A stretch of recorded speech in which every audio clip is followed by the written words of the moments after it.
J'ai bien cru qu'ils allaient toutes nous garder, et pour toujours, jusqu'à la fin des temps, nous garder ici, confinés avec nos enfants, dans ce qu'ils appellent la condition féminine. La condition féminine! Rappelez-vous, dès l'après-guerre, nos mères, les mères de nos mères, et toutes les femmes en âge de coucher des légumes, ça fait du monde, auraient ressenti cet irrépressible besoin de posséder enfin un robot Charlotte de chez Moulinex. C'est évident et c'est électrique. Vous avez vu, en 30 ans, on passe imperceptiblement du tout fil de coude au tout nucléaire. Sauf que les déchets. Bref, Moulinex vend ses robots comme des petits pains électriques, mais qui s'éclatent, qui s'épanouit toujours et encore à la préparation des repas, mesdames et Charlotte. D'ailleurs, c'est écrit sur l'emballage en carton. Pour elle, un Moulinex, pour lui, de bons petits plats. Et pour la fête des mères, si chère au maréchal, nous voilà devant toi, le sauveur. Un robot, Charlotte. Merci. Ah, la réclame. C'est fait pour créer du désir.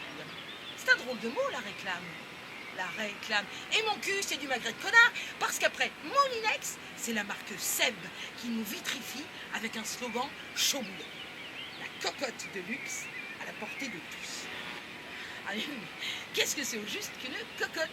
Eh bien, figurez-vous, mesdames et messieurs, qu'encore aujourd'hui, deux thèses diamétralement opposées s'affrontent. La version soft du Little Robert parle d'une marmite généralement en fonte destinée à la cuisson des aliments. Ça peut être aussi une poule en langage enfantin, une cocotte en papier. La deuxième version est nettement plus hard. Alors, revenons à notre slogan publicitaire. La cocotte de luxe à la portée de tous. Ah non, non, non, non, non. J'ai pas dit toutes, j'ai dit tous.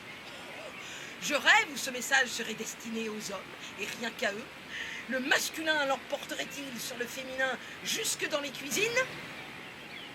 J'ai comme un doute, et je crois qu'un petit flashback vers le Second Empire va m'éclairer. Revenons une centaine d'années avant le début des 30 Glorieuses. Nous nageons en plein Second Empire, Louis-Napoléon Bonaparte est brusquement customisé en Napoléon III avec l'Eugénie dans la Malcapine. Eugénie Montijo, l'impératrice Eugénie, l'espagnole, celle qui introduisit la corrida en France.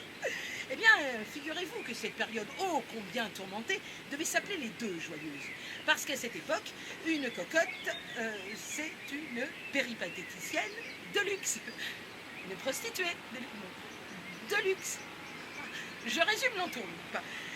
Sous Napoléon III, cette prostituée de luxe, plus communément appelée poule de luxe, va lentement se transformer dans le cerveau grivois de ces messieurs les publicitaires en cocotte de luxe. Voilà.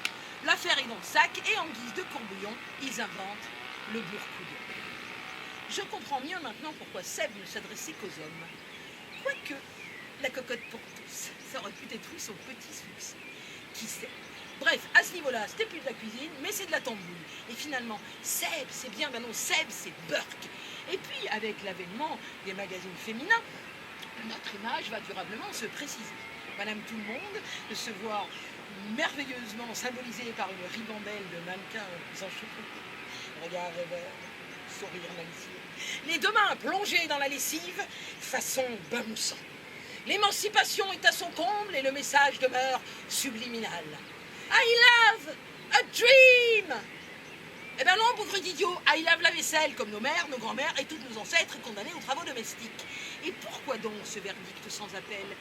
Eh bien, parce que figurez-vous qu'il y a fort longtemps, certains homo erectus ont abusé de substances hallucinogènes et ont cru mordicus que dans notre système lymphatique, à nous les femmes, coulaient des détergents liquides qui nous rendaient heureuses.